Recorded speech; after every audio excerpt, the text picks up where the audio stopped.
Grabe. Pasado 6:00 na. Napakadilim na ng paligid. Ay naku, mabuti na lang talaga. Nagdala tayo ng maliit na flashlight. Inasahan ko na kasi to, Alvin. Posible ngang abutan tayo ng dilim galing sa pier. Sigurado ka ba bang tama tong nilalakad natin, Ate Danica? Ay, hindi na nga eh. Mga 6 na taon na rin kasi mula nang huli tayong nagpunta rito. 12 taong gulang pa lang ako noon at 10 taon ka naman. Malabo nang naaalala ko sa lugar na to. Tapos mukhang malaki na rin ang pinagbago. Kung ganyan, delikadong maligaw tayo rito. Bakit pa kasi hindi tayo sinalubong ni Tia Rowena sa pier eh? Baka marami lang siyang ginagawa. Gawin na lang natin ang makakaya natin para matunton ang bahay niya. Tayo na nga itong makikituloy sa kanya eh. Huwag na natin siyang masyadong abalahin. Ingat ka, Ate. Medyo pababa konti ang daan ha. Oo. Mukhang lumang palayan na yata to. Abandonado. Marami na ng mga damot. Ligaw na halaman oh. Teka sandali, Alvin. Bakit? May problema ba, Ate Danica? Hindi ko masabi. Pero bigla na lang akong kinabahan. Bakit ka naman kakabahan? Hindi ko nga alam. Subukan mo makiramdam sa paligid. Baka mapansin mo rin ang nararamdaman ko. Totoo nga. Parang may kakaiba rito eh. Iba talaga yung lamig ng hangin tsaka pakiramdam ko. Yung nagmamatsyag sa atin, Ate. Subukan mong ilawan ang paligid gamit yung flashlight. Teka po. Ito na, Ate. Parang wala naman akong nakikitang mali sa paligid. Doon na, Alvin. Sa banda ron. Sa sanga ng isang puno. Ilang metro mula sa labas ng lumang palayan. Saan po ba? Doon ba? Diyos ko. Anong uri ng nilalang yun? Kung kayo ba yun o tao? Ba't ang pula ng mga mata? Napakasama na talaga ng pakiramdam ko rito. Halika na. Tumuloy na tayo sa bahay ni Tia Rowena.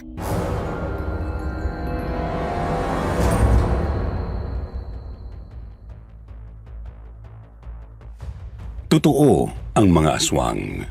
Kami mismo ng kapatid ko ay minsan nang nahulog sa kanilang mga kamay at muntik na ring masakripisyo ang aming mga buhay.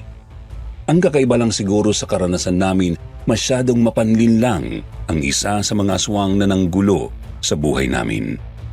Kaya naman masasabi kong hindi talaga tayo dapat basta nagtitiwala kahit pang sa mga taong malalapit sa atin. Hindi kasi natin alam kung sino sa kanila ang may tinatagong malagim na balak. Ako nga po pala si Danica. Dito nakatira sa General Trias, Cavite ngayon. Subalit itong ikikwento ko ay nangyari sa probinsya ng Mindoro noong pang early 2000. 19 years old pa po ako noon at 17 naman ang kapatid kong si Alvin. Binagyo kami sa Bicol noon. Nasalanta ang maliit na sakahan namin. Namatay si Papa. Kami na lang ni Alvin ang naiwan sa buhay. Wala kaming alam na mapuntahan maliban sa kapatid ni Mama na si Tia Rowena. Kaya naman agad kaming sumulat sa kanya. Sinabi naming luluwas nga kami papunta sa kanyang bukid sa Mindoro.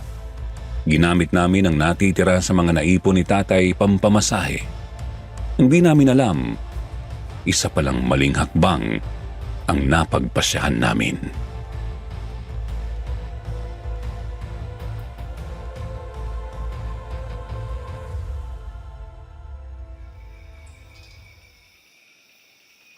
Mabuti naman at natuntun nyo tong bahay ko. Natandaan ko lang po kasi na malapit to sa ilog, Chang. Kaya tinumbok na lang namin yung ilog. Tapos doon na po namin hinanap ang bahay nyo. Pero bakit po ba hindi nyo kami sinundo sa terminal? Marami akong ginagawa. Isa pa, kayo tong may kailangan sa akin. Kayo pa bang mang-aabala? Chang, o siya, bilisan nyo nang kumain dyan. Hugasan ninyo yung mga pinagkainan ninyo pagkatapos. Ayoko maging makalat tong bahay. Kayo na lang din ang maglinis ng bakanting kwarto na tutuluyan ninyo. Pagkatapos, magpahinga na kayo agad. Maaga kayong gumising bukas. Ano pong gagawin natin bukas, Chang? Siyempre, maghahanap buhay. Alangan naman palamunin ko lang kayo ng libre rito. Di pwede yon. Ayoko sa mga batugan at mga taong walang silbi. Sige po, matutulog na ako. Kayo nang bahala dyan. Ba't kaya ganun si Tia Rowena ate? Parang napakasungit naman niya. Ay, di ko nga rin alam eh. Ibang-iba sana kilala kong Tia Rowena. Dati naman magiliw siya sa atin. Napakabuting tao rin at palakaibigan. Ewan ko ba't naging ganito na siya ngayon. Mukhang hindi magiging madali ang buhay natin dito. Yun nga rin ang kutob ko eh. Hayaan mo, mag-iipon lang tayo. Tapos, luluwas siguro tayo ng Maynila. Medyo malaking halaga nga lang ang kakailanganin natin. Pamasahe, tapos panggastos habang naghahanap ng trabaho. Yan ay kung hindi talaga natin makasundo si Tia Rowena. Magtiwala ka lang ate. Kakayanin natin to. Tsaka dalawa naman tayo eh. Tutulungan kita makaipon. Tsaka sabay tayo maghanap ng magandang buhay. Yun naman pala eh. O sige na, kain ka na dyan. Pagkatapos naming kumain noon ay si Alvin ang naghugas ng pinggan. Ako naman ang naglinis ng tutuluyan naming kwarto. Sa unang palapag lang po yun ng 2 andanas na bahay. Doon sa may bandang likod. Kailangan pang lumabas ng backdoor para marating yung silid. Bodega kasi yun na pinagamit lang sa amin ni Tia Rowena. Ayos lang naman sa amin ang tumuloy doon kasi komportable naman nang matapos ng linisin. Kinaumagahan ay maaga nga kaming bumangon.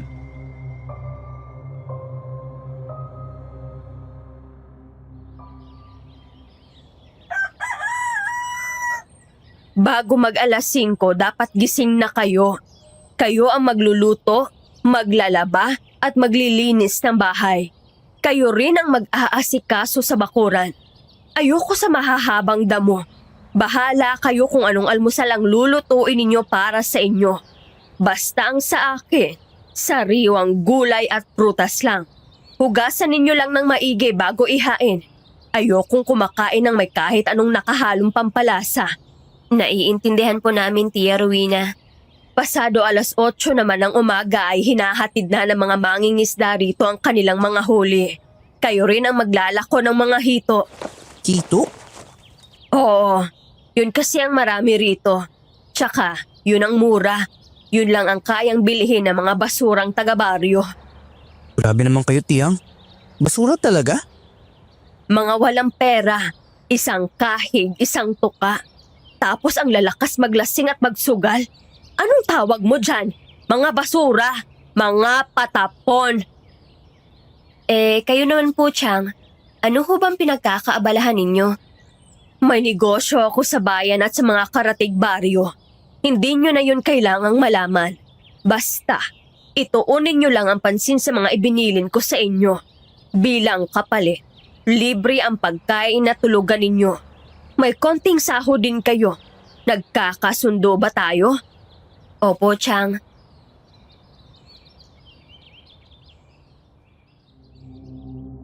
Sir Jupiter, naging mahirap para sa amin ni Alvin ang mga unang araw ng pagtira namin doon.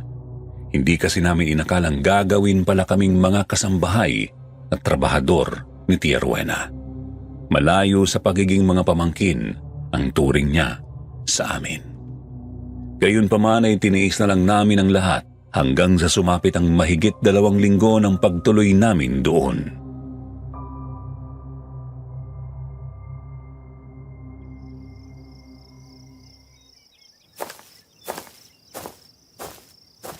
Palubog na ang araw. May 3 pang natitirang hito sa timba oh. Hapon na rin kasi nakapaghatid ang mga mangingisda eh. Ayos na rin kasi nakapaglaba tayo kaninang umaga. Pag uwi, hapunan na lang ang iisipin natin. May labahin pa ako ron pero konti na lang. Pero ubos ang lakas ko sa araw na to. Naglaba, tapos naglako ng isda. Ay, pasensya ka na ha, Alvin. Hindi ko lang talaga naisip na ganitong sasapitin nating buhay dito. Ate, wala kang kasalanan doon. Hindi naman natin ginusto to eh. Di ko lang talaga maiwasang manghinayang. Sana pala, yung pinampamasahin natin papunta rito, pinanggastos na lang natin pa Maynila. Huwag na natin isipin yung mga sana na ganyan ate. Hindi rin naman tayo sigurado sa magiging buhay natin kung dumiretso tayo sa Maynila. Basta, ituon na lang natin ang pansin sa kinakaharap natin ngayon. Ayos ba yan? Kung sa bagay, may punto ka. Ano yun? May problema, Alvin? Parang may sumusunod yata sa atin ate. Kasi may narinig akong kaluskos mula sa kung saan eh. Kaluskos? Meron nga. San ba kasi? Ate, doon! Diyos ko, anong klaseng nilalang yan?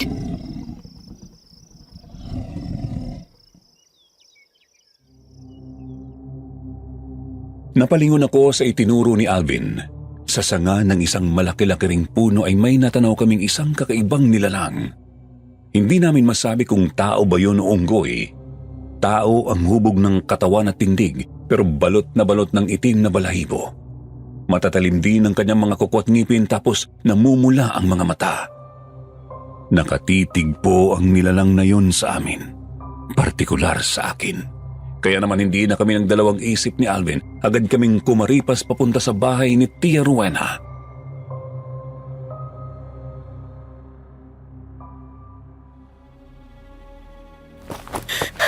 Bilisan mo, Alvin! Hinahabol niya tayo! Maaabutan niya tayo! Konti na lang. Konti na lang. Makakapasok na tayo sa bahay. Ate! Akin yung timba! Eto!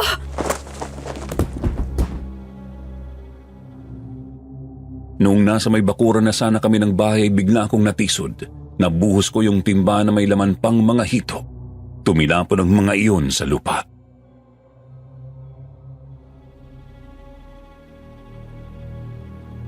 Ate! Hayaan mo na yan! Pumasok na tayo! Bilisan mo! Nandiyan na siya eh! Oo! Andiyan na! Hindi ko na nga inabalang pulutin ang timba at ang mga hito. Dali-dali na akong tumayo at nagpatuloy sa pagtakbo. Mabilis kaming pumasok sa pinto ng sala at kinandado namin yun. Agad din namin sinaradong maigi ang lahat ng mga pinto at bintana sa buong bahay. Ate! Nasara ko na mga bintana sa taas. Ang bintana sa kwarto ni Tia Rowena, nasara mo rin? Hindi! Nakalaki yung pinto eh. Pero mukhang hindi naman niya binubuksan ang bintana niya ron. May kumakatok. Sino kaya yan? Siguradong hindi si Tia Rowena yan. Walang nambubulyo sa labas eh. Pagbubuksan pa natin. Sisilipin ko muna.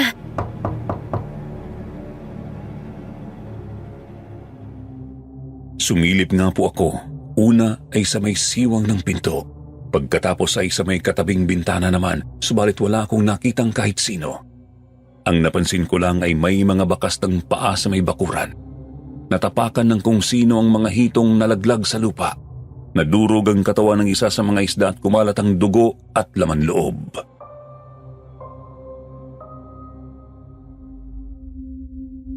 May nakita ka ate?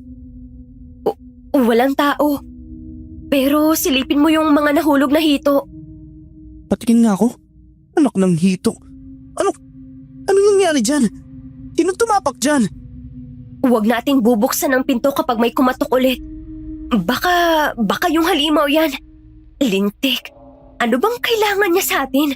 Ba't niya tayo sinusundan? Mukhang tumakbo siya papuntang likod bahay. Ano kaya talagang binabalak ng halimaw na yan? Sa likod naman siya kumakatok ngayon. Ate, kinikilabutan na ako. Huwag kang matakot, Alvin. Hanggat andito tayo sa loob, di niya tayo masasaktan. Teka, sandali. Uy, ano binabalak mo? Susubukan ko siyang sindakin. Huwag kang mag-alala. Hindi ako lalabas ng bahay.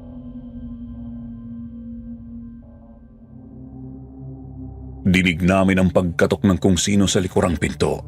Kabado man ay pumunta ako ng kusina at kumuha ng napakatalas na itak. Pagkatapos ay tumayo ako sa likod ng pinto. Sino ka? Katok ka ng katok! Sabihin mo kung sino ka! Ayaw niya talaga magsalita ate. Sino ka sabi? Ano bang problema mo? Ba't ayaw mo magsalita? Hindi po talaga tumutugon ang kumakatok. Sa halip ay huminto lang ito. Narinig naming may mga yabag sa likod bahay. Naglalakad o may ginagawang kung ano, pero hindi pa rin namin binuksan ang pinto. Ni hindi namin sinilip kung ano na ang nangyayari roon. Ilang minuto pa tuluyan na rin tumahimik ang paligid.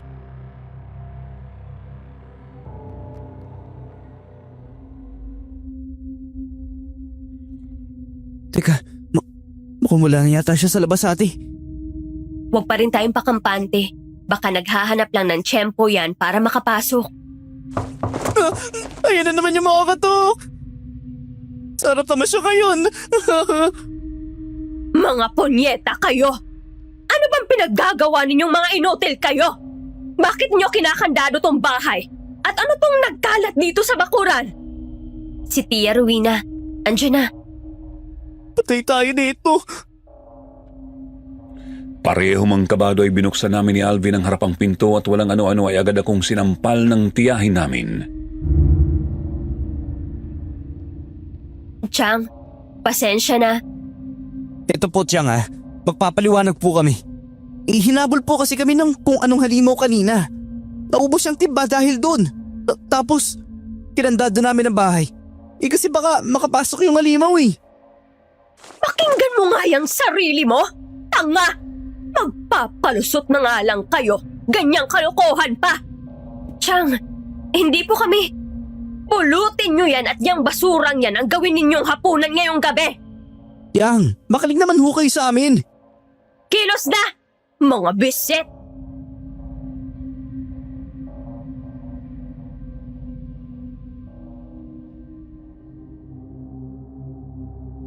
Wala kaming nagawa kundi ang sundin na lang ang sinasabi ni Tia Rowena. Pinulot namin ang mga hito pati na yung nadurog, tapos yun ang sinabawan namin para sa hapunan. Sa buong gabing yun ay pinuno kami ng sermon ng tiyahin namin. Pinaulanan niya kami ng masasakit na mga salita at insulto. Sinabi pa niyang hindi kami kakain ng buong araw kinabukasan.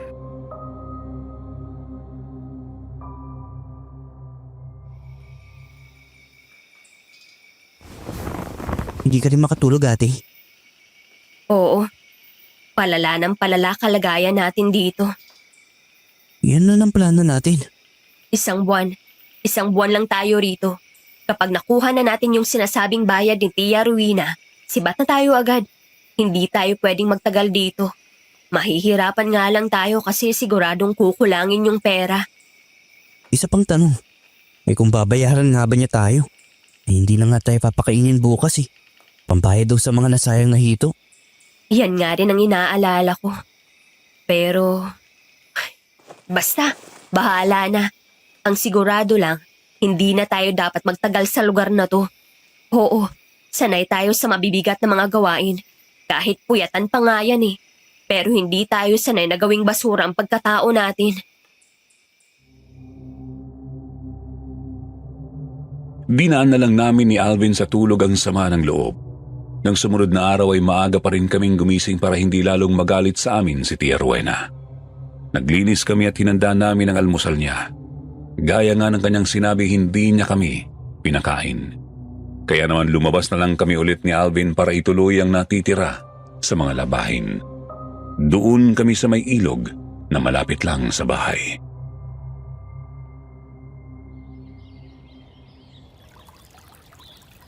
Mabilis akong matatapos rito. Konti lang naman ang labahin ko Sana lang. Maagang makapaghatid ang mga mangingisda. Para hindi na tayo gabihin sa daan. Mahirap na baka makasalubong na naman natin yung impaktong yun. Teka, bakit kulang to? Anong kulang? Yung mga pang-ilalim na lalabhan ko dapat. Kulang ng isa. Baka naman nandyan lang yun. Iisan mo ba kasi nilagay? Wala talaga Andito lang naman dapat yun. Doon ko lang din naman iniwan tong lagayan ng mga labahin sa likod bahay. Teka sandali, hahanapin ko. Baka nalaglag lang sa kung saan. Ay nako, tulungan na nga kita maghanap ate. Para naman mapabilis tayo. Ano bang kulay nun? Sky blue. Siguro naman andito lang yun.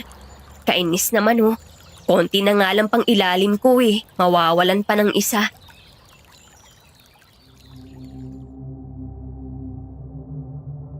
Sinundan namin ni Alvin ang daan sa pagitan ng bahay at ng ilog, pero wala talaga roon ang pangilalim ko. Sa halip ay iba ang nakita namin.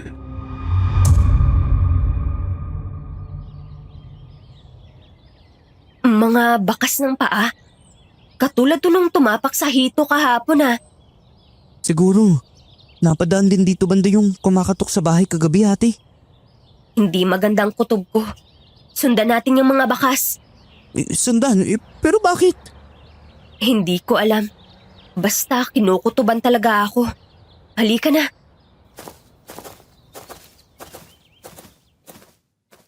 Sinundan nga po namin ang mga bakas na yon, Sir Jupiter. Kita naming sumot yun sa may halamanan ilang metro mula sa bahay.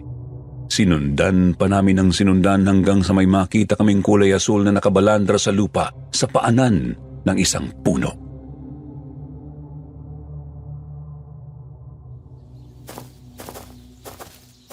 Pang ilalim ko to ah. Paano to napunta rito? At bakit? Nakakadiri. Merong... Minamanyak ka ng kung sino ate. hayop. Sino namang gagawa ng ganitong kababuyan dito sa baryong to? Nakakadiri. Nakakadiri talaga.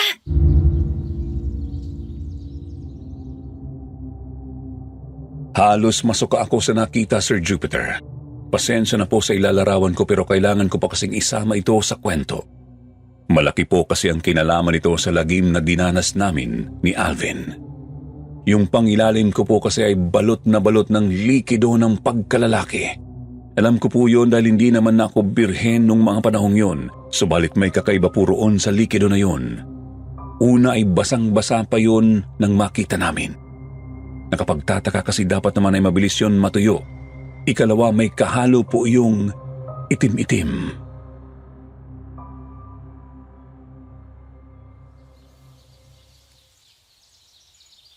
Ano nang gagawin natin ate? Sasabihin ba natin to kay Tia Rowena? Wag na. Lalo lang iinit ang ulo nun. Wala namang pakialam sa atin yun eh. Halika na, balikan na lang natin yung labahin natin.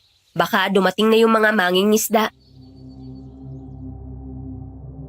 Tinapos namin ni Alvin ang mga gawain ng umagang yun. Nang makapaghatid na ang mga mangingisda ay agad na rin kaming naglako.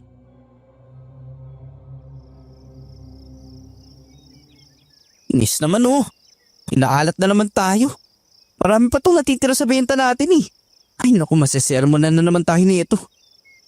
Subukan siguro natin sa ibang daan, Alvin. Doon palabas ng baryo. Baka sakali may bumili. Papapalila tayo ng gusto sa bahay nun. Pero wala eh. Mukhang yun na lang ang pagpipilian natin. Ay, sige na nga, tara na.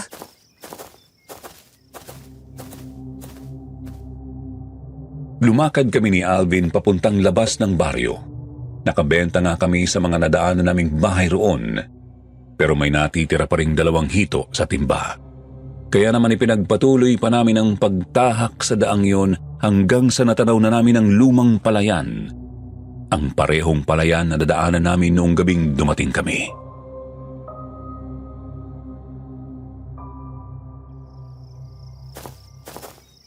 Ano kaya talaga meron sa lumang palayan na yan?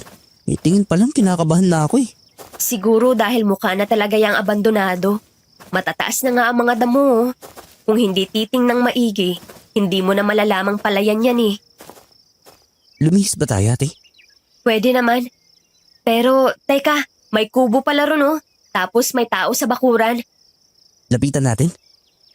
Sige, baka gustong bumili ng hito.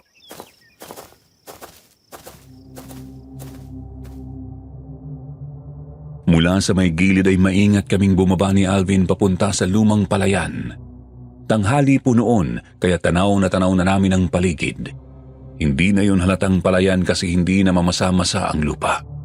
Medyo mataas na rin ang mga halaman at damo sa kabuuan nito. Sa bandang gitnang pilapil naman ay may isang maliit na kubo. At sa bakuran ng kubong yon ay may isang binatang naghahasa ng itak.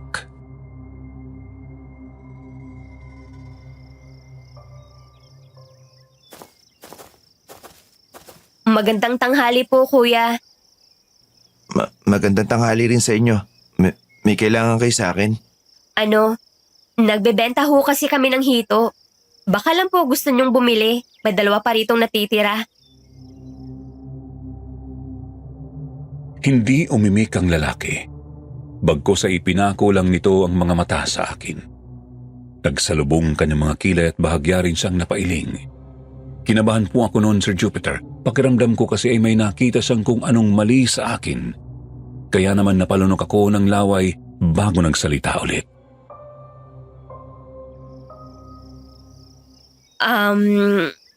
Kuya, bibili ho kayo? Oo. Oo, bibili ako. Ulam na rin kasi yan eh. Kunin ko na yan dalawa para may pangapunan pa ako. Yun! Maraming salamat po kuya. Ubos na yung paninda namin ngayong araw. Nako, walang anuman. Tanong ko nga lang pala, bago lang ba kayo rito? Ngayon ko lang kayo napansin dito sa baryo eh. Opo kuya, mga pamangkin kami ni Tia Rowena. Pamangkin kayo ni Manang Rowena? Hindi maganda to. May problema po ba kay Tia Rowena kuya? Wala naman. Hindi ko kasi alam na may pamangkin pala siya. Noong sandaling yun ay lalo po akong kinutuban sa kaharap naming lalaki. Saglit kasing kumunot ang noo niya nang mabanggit kong pamangkin kami ni Tia Rowena. Bagamat napakabilis lang noon, agad din niyang napakalma ang kanyang mukha. Oo nga pala, nagtanghalian na ba kayo? Halatang pagod na kayo eh. Hindi pa kami kumakain simula pa kanina kuya. Pinapagalitan kasi kami ni Tiang. Kaya yun. Uy Alvin, ano ba? Di mo naman kailangang ipagkalat ang problema natin. Mamaya makarating pa kay Tia Rowena yan. Ay, pasensya na ate ha. Nako, huwag kayong mag-alala. Hindi ko ipagsasabi ang narinig ko. Ganito na lang. Iihawin ko to mga hito tapos sabayin niyo akong kumain. Okay ba yon? Nakakahiya naman sa'yo kuya. Binili mo to sa amin eh. Tapos papakainin mo lang din kami. Hindi problema yon. Maliit na bagay. Sige na. Matagal na rin akong walang nakakasabay kumain eh.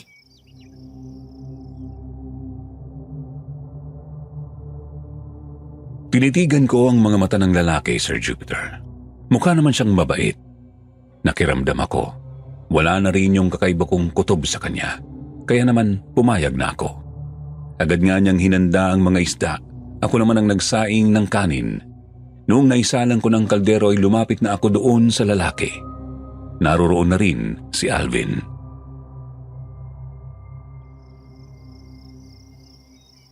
Ano nga palang mga pangalan ninyong dalawa?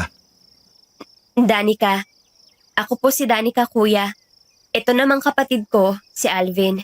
Naku, wag ka na magkuya sa akin, Danica. Mukhang magkaedad lang naman tayo eh. 20 anyos pa lang ako. 19 pa lang si ate Danica kuya. Ibig sabihin, pwede kayo. Sira ulo. Biro lang. Ate talaga oh. Ay, syempre hindi pa rin magandang biro yun, Alvin. Babae si ate mo eh. Tsaka ako nga pala si Milan.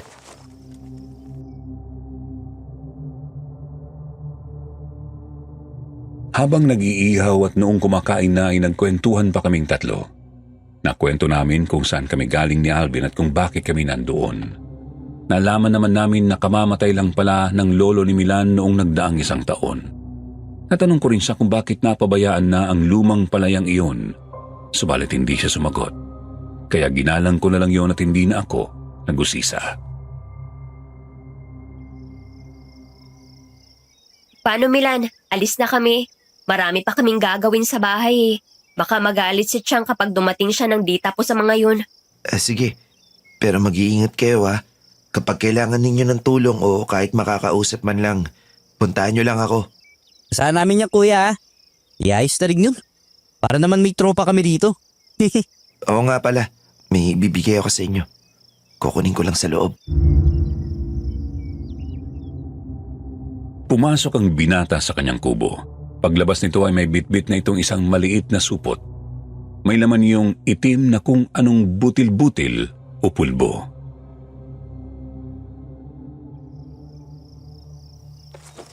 Ito, kunin nyo.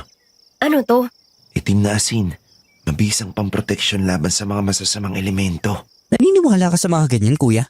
Oo, ang totoo niyan, albularyo ang lolo digoy ko. At may naituro rin siya sa akin konting kaalaman. Albularyo ang lolo mo? Nang mabanggit ni Milan ang tungkol sa pagiging albularyo ng kanyang lolo ay agad bumalik sa isip ko ang tungkol sa halimaw. Ang halimaw na humabol sa amin ni Alvin.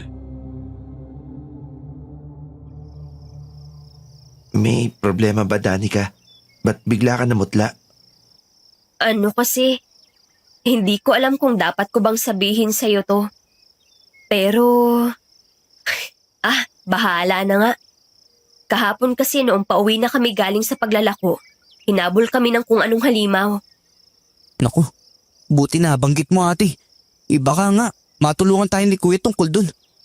Halimaw? Hindi namin sigurado kung anong nilalang yun. Basta mukhang tao na parang unggoy. Puno kasi ng itim na balahibo yung buong katawan niya. Hinabol niya kami tapos kinatok niya bahay ni Chang. Akala ko talaga mapapano na kami ni Alvin. Wala pa naman si Tia Rowena sa bahay nun. Hindi maganda to. Tama nga si Lolo. Hindi magtatagal. Kikilos na ang mga aswang. Aswang? Aswang yun kuya?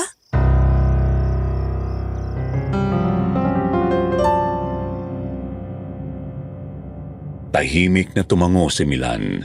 Kami naman ni Alvin ay napamaang na lang sa matinding kilabot. Hindi namin lubos maisip ng kapatid ko na totoo pala ang mga aswang. Ayun nga at muntik na kaming madali ng isa. Kailangan nyo mag-ingat. May dahilan kung bakit tinabol kayo ng halimaw na yun. Basta dalhin nyo lang palagi ang supot ng itim na asin. Ililigtas kayo niyan kapag nalagay kayo sa alanganin. Maraming salamat talaga dito kuya. Ako na magtatago. Basta, puntahan nyo lang ako agad kapag kailangan. Mula sa lumang palayan ay lumakad na kami pauwi ng bahay. Kailangan naming magmadali kasi nga marami pa kaming gagawin. Subalit nagulat na lang kami nang makasalubong namin si Tia Rowena sa daan.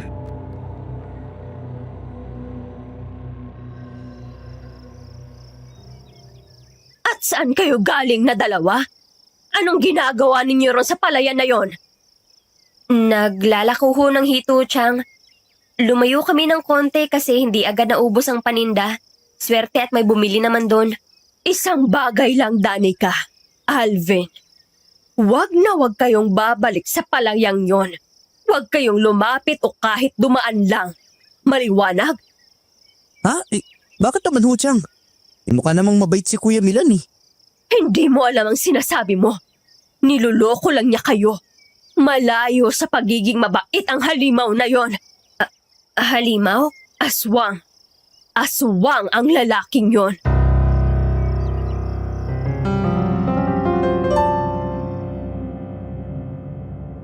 Napamaang ako sa narinig. Hindi ko maisip kung paanong si Milan ang aswang, gayong napakabuti nga nitong tao.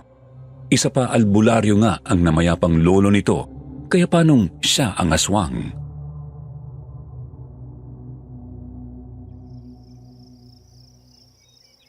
Hindi niyo pa kabisado ang lugar na to.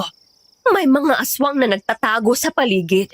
Kailangan niyo silang layuan. Pero Chang, bakit hindi kayo naniniwala nung magsumbong kami sa inyo kahapon? Nahinabol nga kami ng halimaw. Aswang yung unggoy na yun eh. Siguradong aswang yun. Yun ay dahil hindi ninyo ako madadaan sa mga letseng palusot ninyo. Hindi ninyo naubos ibenta ang mga hito kahapon at binuhos ninyo pa sa bakuran. Hala, sige na, lakad pa uwi. Bilisan ninyo na at kailangan ninyo pang maglinis ng bakuran.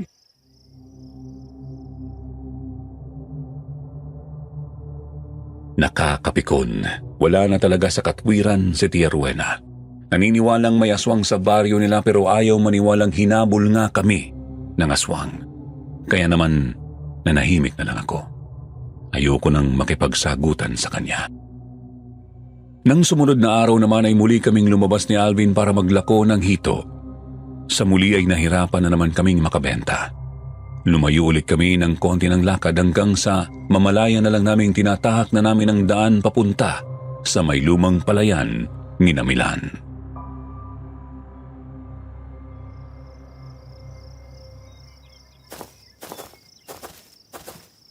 Ate, hindi ba binalaan na tayo ni Chang na wag dumaan dito banda? Yun nga eh. Pero di ko pa rin maiwasang mapatanong kung totoo bang sinasabi ni Tia Rowena na totoo bang aswang si Milan. Naiintindihan kita, ate. Nakakapagtaka naman kasi talaga. Yan pait-bait ng tao eh. Tapos, aswang? Teka, sandali Alvin. Ano yun? May kung anong sa gilid lang pala yan. Patay na kalabaw. Ba't naman nagkaroon ng ganyan dito? At bakit ganyan ang... Tinamaan ng lintik. Ba't ganyan ang itsura niyan? Lasog-lasog. Sabog ang dugo at mga lamang loob. Halika na Alvin. Mukhang hindi tayo ligtas dito. May kaluskos. Sa likod natin. Huwag mo nang tingnan. Takbo na!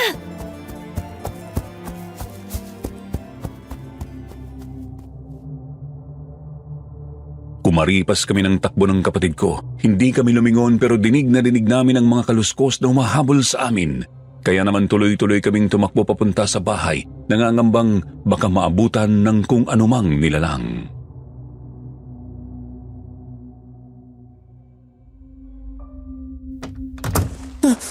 Yung limaw na naman. Inaabol na naman tayo, ate. Isarado natin ulit lahat ng mga bintana at pinto sa buong bahay. Bilis!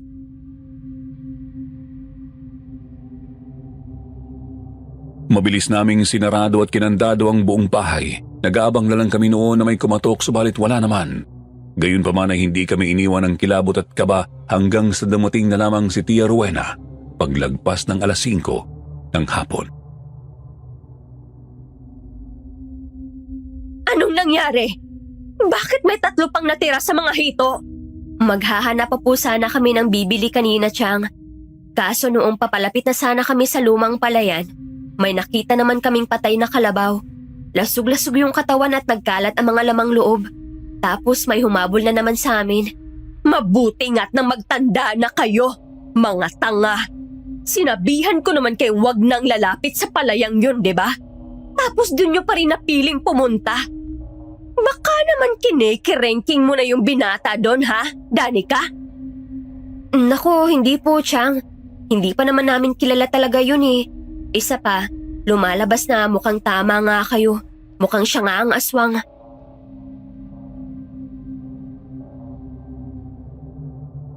Sa mga sumunod na araw ay iniwasan nga po namin ni Alvin ang lumang palayan.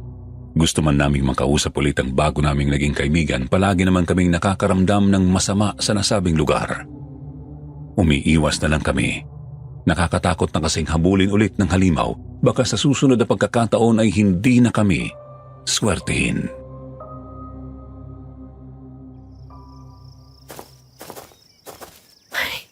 Ayan na naman yung lumang palayan. Bumalik na tayo sa bahay, Alvin. Pwede ring doon na tayo maglako sa kabilang bahagi ng baryo. Ate, O ano? May problema ba?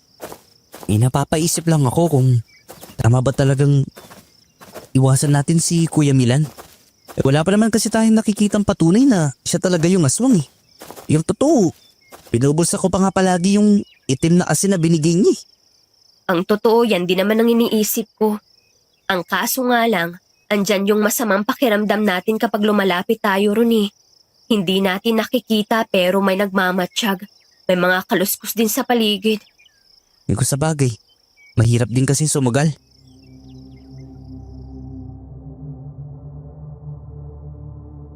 Hanggang sa lumipas ang halos 2 linggo, nangyari ang pinakamalagim na yugto sa buhay namin ni Alvin. Naharap kami sa isang matinding kamalasang dulot ng aswang.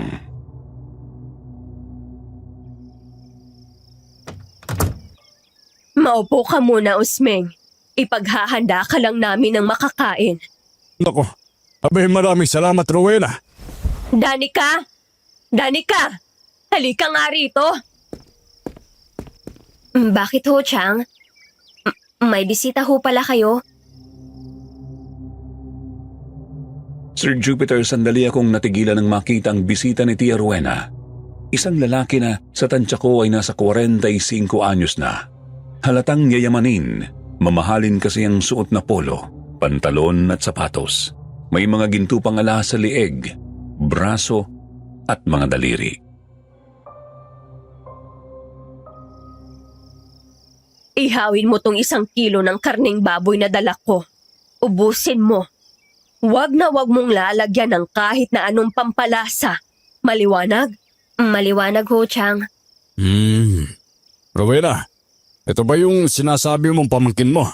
Oo, siya na nga. Bay, totoo nga sinasabi mo. Napakaganda mo naman dalaga, Ineng.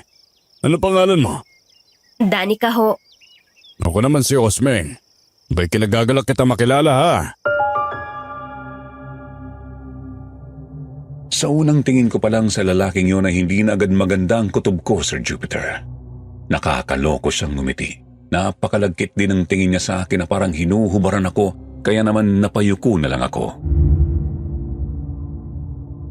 Sige na, Danica. Kilos na. Nagugutom na itong bisita natin. Sige po, Chang.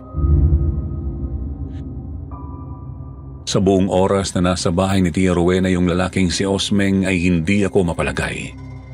Ramdam na ramdam ko talaga ang malagkit na titig niya sa akin. Nakakaloko talaga ang ngiti at pasimple pa akong kinikindatan. Kahit si Tia Rowena mismo ay tumititig din sa akin ng makahulugan, pakiramdam ko ay pinag-uusapan nila ako ng palihim.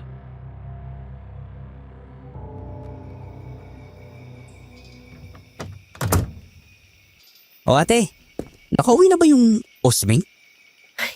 Hindi pa nga eh. Nasa sala pa rin. Nag-uusap pa sila ni Tia Rowena. Pero ayoko na ron. Ang sama makatitig ng lalaking yun. Di ako komportable. Kanina ko pa nga napapansin yun eh. Yan nagkit makatingin sa'yo. Eh kahit si Tia Rowena, kakaiba rin ang kinikilos eh. Tingin din siya ng tingin sa'yo. Kinukutuban tuloy ako. Napansin mo rin pala? Eh paano hindi mapapansin eh? Lantarang kung makakindat sa'yo yung gago. Binabastos ka nga na nati. Kaya nga di na ako nagtagal dun. Pumasok na ako rito sa kwarto. Pero alam mo ate, masama talagang hinala ko. Alam mo pakiramdam ko, may kung anong binabalak si Tia Rowena eh. Kakaiba kasi talaga yung kinikilos niya ngayon. Ramdam ko rin naman yan, Alvin. Ang problema, hindi naman natin siya pwedeng tanungin na lang ng basta. Tsak mag-aalboroto na naman yun. Pwede alamin natin nang di siya tinatanong.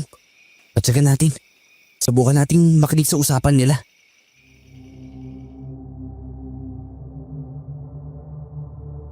Sumang-ayon ako sa binabalak ng kapatid ko. Kabado man ay agad nga kaming lumabas ng kwarto namin. Ito po yung dating bodega na ang pinto ay nasa may likod bahay. Maingat kaming gumapang papunta sa may tapat ng bintana ng sala para magmatsyag. Doon ay narinig nga po namin ang pinag-uusapan nila. At bago ko pa man sabihin ang mga narinig namin ni Alvin, gusto ko lang po kayong balaan. Napakaselan po ng mga susunod kong isasalaysay. Mas mainam po kung ilayo ninyo muna ang mga bata.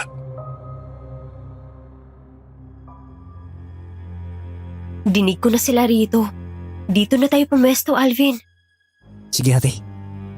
Basta kapag kinuha mo na siya, wala nang bawian. Sinasabi ko sa iyo, Osmeng, nabalitaan ko nang may naging nobyo na yan dati sa kanilang lugar. Kaya malamang, hindi na birhen niyang babaeng yan. Hayaan mo na, Rowena. Wala naman akong pakialam kung birhen o hindi. Yung mahalaga sa akin, napakasarap niyang tignan. Mahubog ang pangangatawan at napakaganda ng mukha. Yung pangilalim niya pa lang napakabagol eh. Paano na lang kaya yung mismong bulaklak? Bay, siguradong magpapakasasa ako ng ilang gabi kapag napasa akin na yan. Bay, dagdag mo pang halatang malasog. Sa isang tingin alam ko nang kaya niyang dalhin ang magiging anak ko, Rowena. Kahit kailan, napakahilig mo talagang halimaw ka. Alam na alam mo yan. Ilang taon mo rin naman akong pinaligay. Mga demonyo, mga hayop. Ate, uminahon ka muna. Umalis muna tayo rito. Tara na sa kwarto. Bilis! Dali-dali kaming gumapang ni Alvin pabalik sa likod bahay. Sa kasamaang palad, di sinasadyang nakatapak ako ng tuyong dahon. Lintik! Ate, takbo na! tinodo na namin ni Alvin ang pagtakbo papuntang kwarto namin, hindi na kami nag-isip. Agad kaming humila ng kung anumang mga damit na madadala namin, tsaka tuloy-tuloy na kaming umalis. Buti na lang at nabitbit ng kapatid ko ang maliit naming flashlight. May liwanag kami kahit paano sa gitna ng madilim na gabi.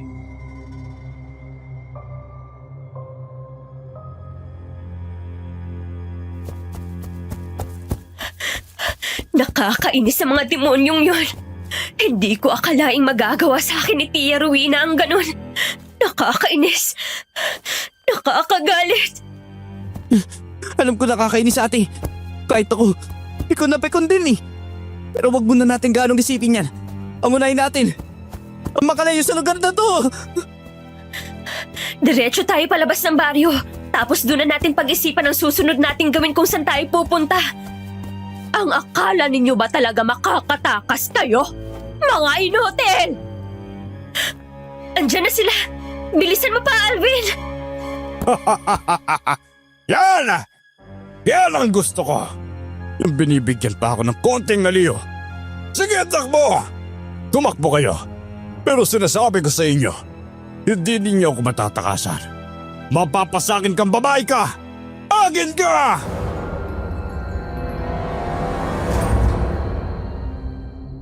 Hindi ko po alam kung anong meron sa lalaking yun nung una, Sir Jupiter.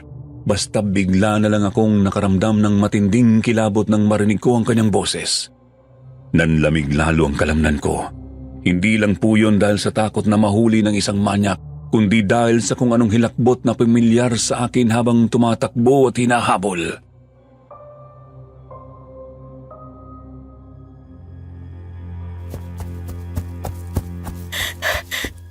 Ano ba to? Kinikilabutan ako ng husto.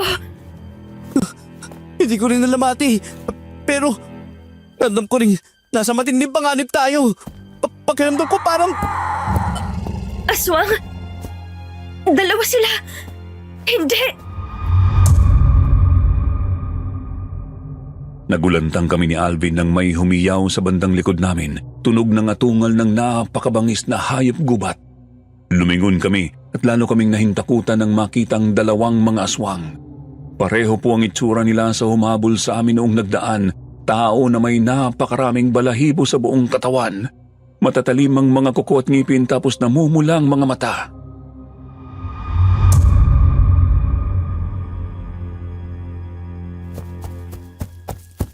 Saan galing ang mga yan? Wala naman sila kanina eh. Tumakbo lang kayo ng tumakbo. Mga hangal! Hindi ninyo kami matatakasan! Bumalik na lang kayo't isuko nyo ng kapalaran nyo sa amin. Nang sa ganon, hindi na kayo mahirapan pang lalo. Hindi. Sina Tia Rowena. Sila ang aswang. Ate, nandiyan na sila.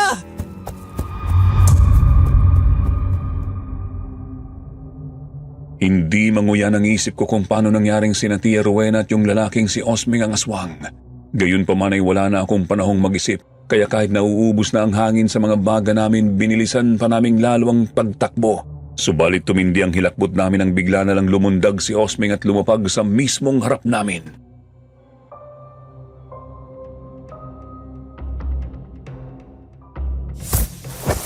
Sinabi ko naman di ba? Hindi kayo makakatakas! Akin ka, Danica. Sasama ka sa akin! Hindi! Hindi ako sasama sa'yo! Nakakadiring halimaw! Tingnan mo ang ate ko. Demonyo! At bakit naman?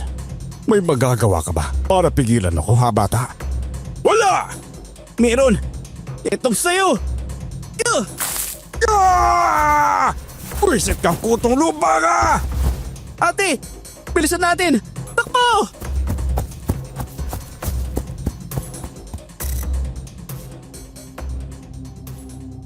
Habang namimilipit pa si Osming sa itim na asing sinaboy ni Alvin ay agad na kaming nagpatuloy sa pagtakbo. Maya't maya rin kaming nagsasaboy ng asin na yon sa likod namin habang nagpapatuloy sa pagtalilis. Nakakatulong yun upang hindi kami tuluyang mahabol ni Tia Rowena o ng lalaking manyak.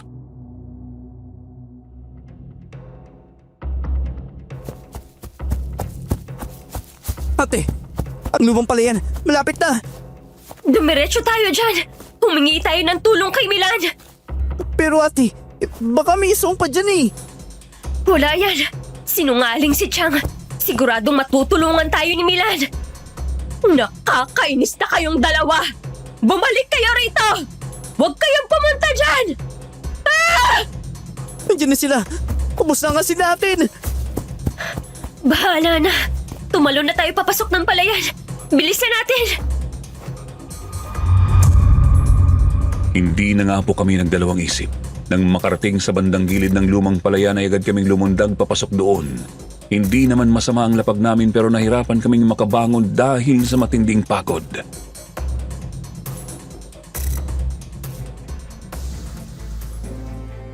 Mga peste kayo. Bumalik na kayo rito bago pa maubos ang pasensya namin. Alvin, ayos ka lang? Ayos na ako ate. Bus yata talaga yung lakas ko. Pilitin mong tumayo. Puntahan natin ang kubo ni Milan. Konti na lang. Danica! Huwag niyong uubusin ang pasensya ko. Bumalik na kayo rito! Baka hindi sila nakakapasok dito sa palayan ate. Oo nga no. Siguro nga lihitimong albularyo ang lolo ni Milan at protektado itong palayang to. Dali ka na. Bilisan na natin. Konting takbo na lang. Pinilid naming lumakad sa lumang palayan, Sir Jupiter, at maya't maya rin naming nililingon ng mga aswang.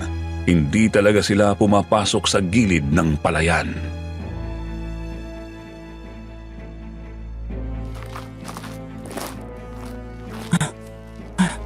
Nakakapagtaka. Bakit hindi sila makapasok dito? Nung mga nagdaang araw, may aswang. Palagi kapag pupunta tayo dito eh. Kung iisipin, mukhang sa labas lang naman yung aswang nung nakarang mga araw. Hindi dito sa loob ng mismong palayan.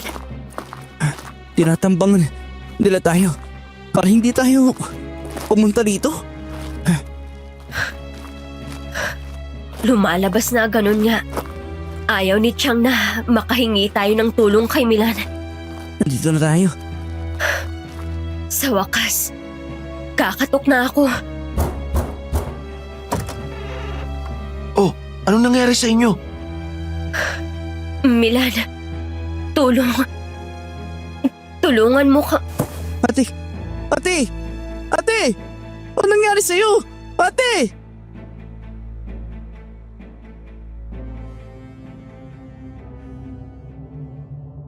Tuluyang bumigay ang katawan ko dahil sa matinding pagod. Saktong pagkabukas ni Milan sa pinto ay bigla na lang akong hinimatay. Nang magising ako ay 2:00 na ng madaling araw.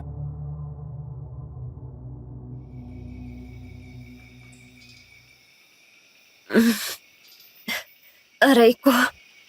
Ang sakit ng katawan ko. Nasa na ba ako? Uy ate! Ay naku, mabuti naman nagising ka na. Alvin? Nasa na tayo? Kubo ba ni Milan to? Oo ate, nandito nga tayo sa loob. Nasan si Milan? Nandito lang ako. Ito, inumin mo to. Milan? Ano to? Halamang gamot. Makakatulong yan para mabawasan ang pagod at pangangalay ng katawan mo. Salamat dito. Ikaw Alvin, uminom ka na ba nito? Tapos na po ate. Medyo umayos na ang pakiramdam ko.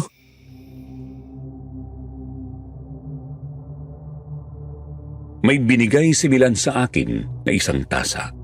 May laman yung tsaa na halatang gawa sa pinakuluang halamang gamot. Ininom ko yun habang tumitingin-tingin sa kinaroroonan naming kubo. Maliit lang po yun, Sir Jupiter. Sala at kusina lang. Walang kahit anong silid. Ako nga po ay sa banig lang nakahiga noon sa may sala. Kita kong may altar sa isang maliit na tokador sa bandang gilid. May napansin din akong garapon na naroroon. Puno iyon ng itim na asin. May iniisip ka, Danica? Naikwento na ba ni Alvin sa'yo ang nangyari? Tapos na ate. Naikwento ka na ng buong lahat-lahat. Masyadong masaklap ang sinapit niyo magkakapatid. Ang malala pa rito, sa kamay pa talaga ng tiyahin niyo. Nahihiya ako sa iyo, Milan. Naniwala ako agad kay Chang na aswang ka. Iniwasan ka namin ng di man lang hinihingi ang panig mo. Oo nga kuya. Tapos, ikaw pa pala makakatulong sa amin. Huwag niyo masyadong isipin yun. Di naman masama ang loob ko eh. Hindi niyo naman kasi kasalanan. Ang akin lang, nag-aalala ako ng gusto. Napakadelikado na nangyari sa inyo. Napakatinding panganib ang kinaharap ninyo. Lalo na para sa iyo, Danica. Oo nga pala, alis ako ngayon. Saan ka pupunta kuya? Magmamatsyag ako sa baryo. Sa nakwento mo kasi, mukhang may kasunduan ng aswang at si Aling Rowena. Ibig sabihin, gagawa at gagawa sila ng paraan para matupad yon. Anong iniisip mong posible nilang gawin? Sinungaling at papanlin lang ang tiyahin nyo. Hindi malabong magpakalat siya ng maling balita tungkol sa pagkawala ninyo. Posible kang mangyari yan. Eh kung aalis ka, baka ikaw naman ang salakayin ng mga aswang doon. Huwag mo akong alalahanin. Kaya ko ang sarili ko, Danica. Basta dito lang kayo sa loob ng palayana para siguradong hindi kayo magagalaw ng mga halimaw na yun. Kuya, may itatanong pala ako. Ano yun, Alvin? Ano nga bang meron sa lumang palayan na to?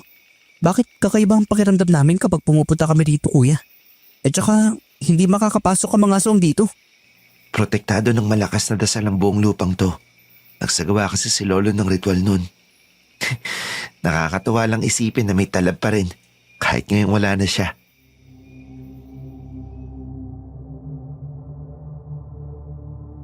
Kita ko sa mga mata ni Milan ang sinserong pag-aalala para sa kaligtasan ko.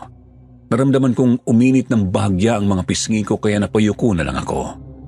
Matapos po namin mag-usap noon ay umalis nga po si Milan, Sir Jupiter. Hindi ako mapalagay, natatakot akong baka siya ang pagbalingan ng dalawang aswang. Sigurado kasi akong nag-aabang lang ang mga yon ng pagkakataon. Dumungaw ako sa bintana. Napakadilim ng paligid sa labas, subalit ramdam na ramdam ko ang nagbabandyang panganib mula sa labas ng lumang palayan. Ate, huwag mo na masyadong alalahanin si Kuya Milan. Kaya rin yung sarili niya. Hindi ko lang kasi maiwasang mabahala. Aswang kasi ang mga kalaban eh. Delikadong nila lang ang mga yun. Naiintindihan kita, ate. Yung totoo, medyo nag-aalala din naman ako eh. Pero kailangan nating magtiwala sa kanya. Kaya ni Kuya Milan ng sarili niya. Makakabalik siya rito. Tapos, labing-labing na kayo. Tarantado. Nag-aalala lang ako eh kung ano-ano nang iniisip mo. Mabagal na gumulong ang mga minuto. Hindi pa rin talaga bumabalik si Milan. Patindi ng patindi ang pag-aalala ko kapag kasi may nangyaring masama sa kanya. Wala akong ibang sisisihin kundi ang sarili ko. Kami nga naman kasi ang nagdala ng problema sa kanya nung gabing yon. Ilang sandali pa lumamig na ng husto ang hangin. Kaya naman napagpasyahan ko ng isarado ang bintana ng kubo.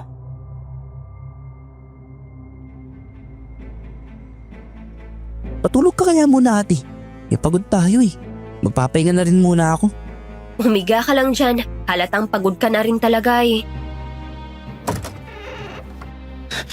Bilisan nyo, kailangan na nating umalis kaagad. Milan, anong nangyari? Pinagkalat ng tiyahin nyo sa mga taga-baryo na kinuha kayo ng aswang. Papasugod na ang mga tao rito ngayon. Tinamaan ka nga ng magaling mo. Wisit talaga yung si Rowena. Pero teka sandali. Hindi naman sila makakapasok dito sa palayan, di ba? Yung mga aswang, hindi makakapasok. Pero yung mga tao, madali nila tayong masusugod dito. Kaya bilisan na natin. Mag-iimpake lang din ako. Tsaka, pasensya na. Hindi pa ako mahusay na albularyo. Hindi ko sigurado kung mapoprotektahan ko ba kayo ng maayos. Milan, may tiwala kami sa'yo. Isa pa, 3 tayo. Gagawin din namin ang makakaya namin. Kaya natin to.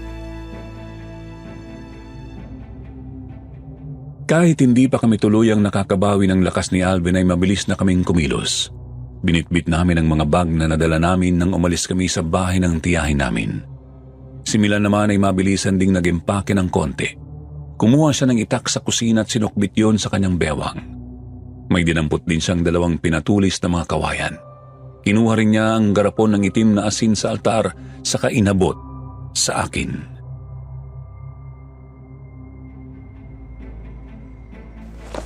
Eto Danica, ikaw ang umawak nito. Isaboy mo lang ng pakonti-konti sa aswang.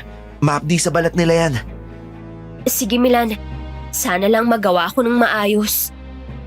Ikaw naman Alvin, sa'yo itong mga pinatulis na kawayan. Ha? May talo ba to sa mga aswang? Oo, lason para sa kanila ang masugatan ng kawayan. At madali mo ring mapipinsala ang makunat nilang balat gamit yan. Tatandaan ko yun kuya. Salamat dito ha. Sige na, alis na tayo. Noong handa na ang lahat ay sabay-sabay na kaming lumabas ng kubo. Pagkatapos ay tuloy-tuloy kaming tumakbo papunta sa kabilang dako ng lumang palayan. Umakyat kami sa bandang gilid tsaka lumusot sa maggubat na bahagi.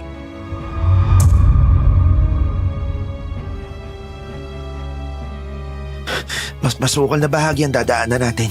Tutuloy tayo sa may ilog. May bangka ako ron. Ihandaan niyo ang mga sarili niyo. Pasensya ka na Milan, nadamay ka patuloy sa problema namin. Walang problema. Masaya ako makatulong.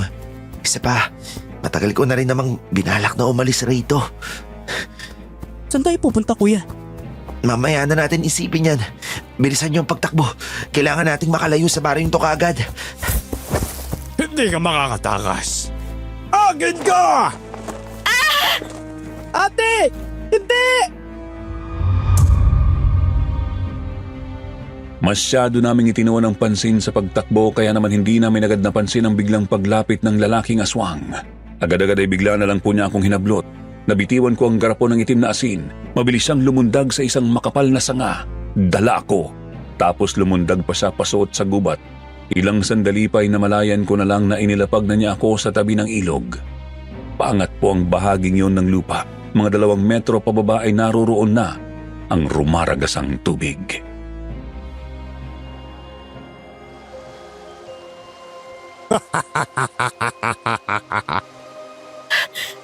Anong gagawin mo sa akin? Anong binabalak mo, demonyo? Sinabi ko naman sa'yo, di ba?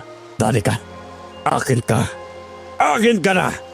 At hindi ako papayag na makawala ka pa sa akin. Hayop ka! Demonyo! Nakakadiri! Hayop! Sige lang. Umiyak ka lang. Magsumigaw ka lang. Wala ka na rin namang magagawa ngayon. Ngayon na mismo, aangkinin na kita. Napakasarap mo naman talagang babae ka. Napakaganda mo. Napakabango ng dugo mo. Wag! Wag! Lumayo ka sa akin! Huwag ka lalapit! Wag! Wag! Wala akong nagawa ng punitin ng halimaw ang bestida ko. Maski ang panloob ko ay hindi na niya pinalagpas. Sinubukan kong pumalag. Sinubukan ko siyang suntukin at sipahin pero sadyang walang epekto. Tuloy-tuloy lang siya sa paghawak sa akin. Hindi ko nasasabihin kung saan. Tuloy-tuloy din ang pagtulo ng kanyang nakakadiri, napakabaho at napakalagkit na laway sa balat ko.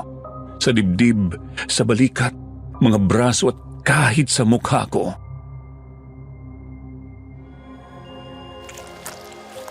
Tama na! Bitiwan mo na ako! Maawa ka sa akin! Huwag po, Manong! Pakawalan niyo na ako! Pakawalan. Hindi pa nga tayo nagsisimula eh. Hindi pa kita natitikman, Danica. Diyos ko! Tulungan niyo ako! Ilayo niyo sa akin ang demonyong to! Sa tingin mo ba, may magagawa yung walang kwentang Panginoon niyo? Wala, Danica! Wala siyang magagawa dahil akin ka na! Ngayon, mapapasagin ka na! Ah! Ano to? Itim na asin! Buisit! Buisit kayo mga kutong lupa kayo! Ikaw ang buwisit! Halimaw ka! Lintek! Pistol mo! Nagulat ako nang biglang dumating si Milan. Lumusot siya sa halamanan. Tumakbo palapit sa amin at agad na inundayan ng taga si Osmeng. Subalit agad nakailag ang aswang. Gayon pa man ay napalundag ito patras kaya nagkaroon ako ng pagkakataon para kumilos. Tumakbo ako papunta sa isang malapit na damuhan para itago ang sarili kong walang saplot.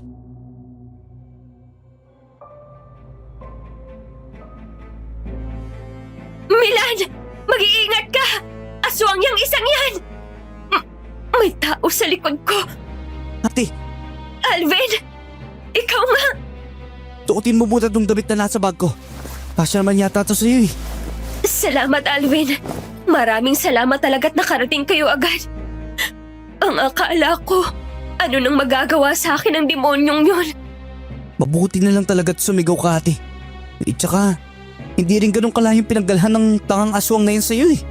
Eh kaya yun, nasundan ka namin agad. Si Chang, nasan? Natanaw pa namin yun kanina. Kasama ng mga taga-baryo. Tinutugis pa rin nila si Kuya Milan eh. Diyos ko, Mamatay ka na! Yeah! si Milan. Dali-dali akong nagbihis habang nananatili kaming nakakubli sa halamanan. Sinuot ko ang binigay na pantalon at t-shirt ng kapatid ko. Mula rin doon sa halamanan ay sumilip kami ni Alvin. Nakita namin ang tumitinding sagupaan ni na Milan at ng aswang na si Osmeng. Duguan na ang isang braso ni Milan pero may malalim ng sugat ang aswang sa may hita. Disturbo kang tao ka! Kung talaga nagbabadali kang mamatay, pagbibigyan kita! Tignan ko lang kung makakapalag ka sa itak ko na may asin. Yeah! Nagkasalubong ang itak ni Milan at ang mga kuko ni Osmeng. Ngunit agad ding kinabig ng aswang ang kanyang kamay. Kita kong bahagyang umusok yun, siguro ay dahil sa itim na asin. Subalit mabilis din niyang sinuntok si Milan sa bandang tagiliran. Gayunpaman nagawa ng binata na tiisin ang suntok na yon, tsaka muli niyang winasiwas ng maraming ulit ang hawak na patalim. Walang magawa ang aswang kundi ang umatras ng umatras. Ano ha? Akala ko ba matapang ka? Asin lang hindi mo na kayang labanan? Mahinang nila lang. Panira ka talagang galapada ka! Pagsisisiyan mo ang paghamon mo sa akin! Magsisisi kayo! Nagulat kami ni Alvin nang bigla na namang lumundag si Osmeng. Sa pagkakataong yun ay doon siya lumapag sa may halamanan kung nasan kami. Halatang balak na naman niyang dagitin ako. Layuan mo si Danica, halimaw! Ngayon, narinig ka na. Hindi mo makukuha at masasaktan ng ate ko! Buwisit! Kawayan! Naalala kong binigyan nga pala ng 2 pinatulis na kawayan ni Milan si Alvin. Kaya naman noong hahablutin na sana ako ng aswang ay nagawa ng kapatid ko na masaksak ang isang braso nito. Hindi pa nakontento si Alvin, binunot niya ang kawayan tsaka itinarak sa tagiliran ng halimaw. Agad na padaing ng malakas ang aswang kasabay ng pagtagas ng masagana niyang dugo. Ako naman ay agad rin kumilos. Nakita ko ang 2 kawayang dala ni Alvin, nakalapag sa tabi ng bag niya. Yanig at kinikilabutan pa po ako noon pero pinilit kong kumilos. Kinuha ko yun tsaka agad kong ipinangsaksak sa sikmura ni Osmeng. Dahil doon ay napahakbang siya paatras bago siya napahilata sa putikan.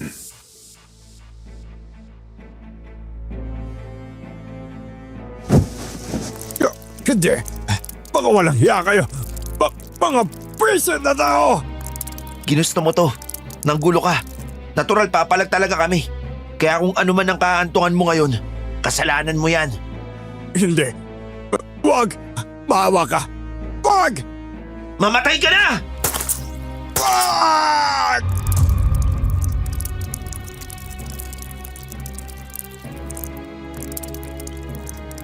Tuluyang tinaga ni Milan ng leeg ng aswang Sir Jupiter. Hindi man naputol ang ulo nito ay tumagas naman mula roon ng napakaraming dugo. Hindi nga po ng tagal ay tuluyan na rin nawalan ng buhay si Osmeng. Nanatili ito sa kanyang anyong aswang habang nakahiga at naliligo sa sarili niyang dugo.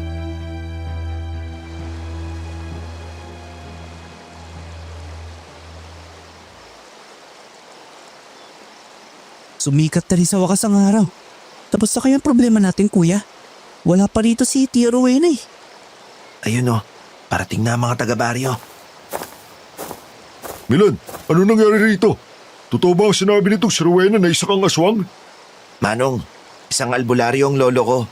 Kaya paano naman ako magiging aswang? Tsaka ito, Sa nakikita nyo, napatay ko na ang totoong aswang. Ito ba ang parehong aswang na punteriya itong si Danica? Opo, Manong. Pero nasan po ba si Aling Rowena? Teka, nasa na ba yung babaeng yun? Kasama lang namin yung kanina rito eh.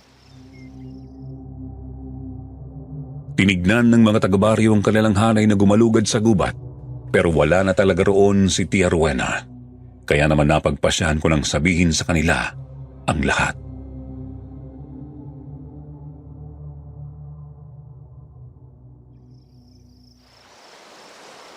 Ikaw ba, Ineng? Ayos ka lang ba? Opo, ayos lang ako, Manong.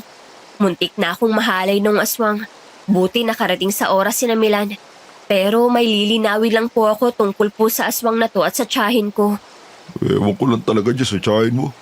Grabe kung mag-alala yun. Tapos ngayon bigla na lang siya nawala. Ganito ho kasi, Manong. Magkasabot sina Tia Rowena at itong aswang na si Osming. Pareho silang aswang. Binenta ako ni Chang sa isang to para gawing palihian. Ano ka mo? Kaya mabuting gawin natin ngayon, Manong. Ibumalik tayo sa bahay ni Tia Rowena. Tapos tignan natin kung naroon ba siya. Pwede natin halugugin ang mga gamit doon. Baka may natira tayong mga patunay. Noon din po ay agad kaming pumunta sa bahay ni Tia Rowena. Ako, si Alvin, si Milan at ang mga taga-baryo.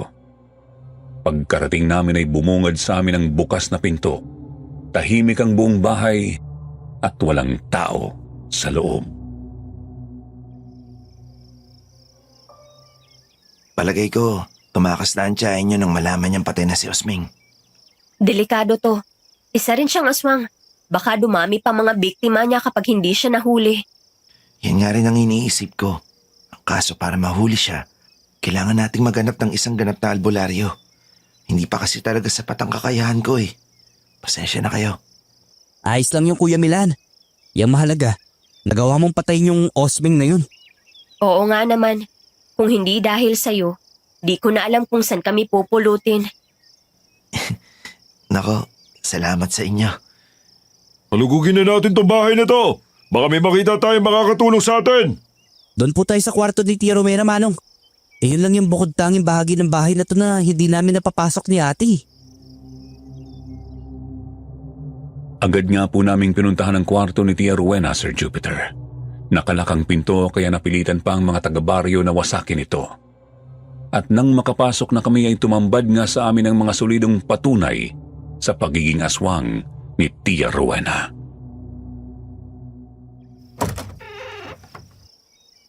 Ano ba tong mga to? Itim na libro, mga halamang gamot, itim na kandila, at meron pang bungo ng tao. Diyos ko po. Totoo nga. May kinalaman sa kapangyarihang itim ang Rowenang yon. Mukhang kailangan talaga nating mahanap kagad si Tia bago siya makapambiktima ulit. Ang problema nga lang, hindi ko alam kung paano siya hanapin. Mas makakatulong kung maghahanap tayo ng mahusay na albularyo. At isa pa, mas makabubuti rin sa inyong magkapatid na umalis na rito. Tumawid kayo ng dagat para siguradong hindi kayo mahabol ng tiyahin ninyong aswang. Pero baka makatulong kami sa paghahanap sa kanya rito. Ineng, sapat na sa amin ang pagdanais mong makatulong. Pero makinig ka rito kay Milan. Mas makakabuti para sa inyo na umalis na. Hindi na kayo ligtas dito. Hindi na ninyo kailangang isangkalan ng buhay nyo para sa amin. Manong,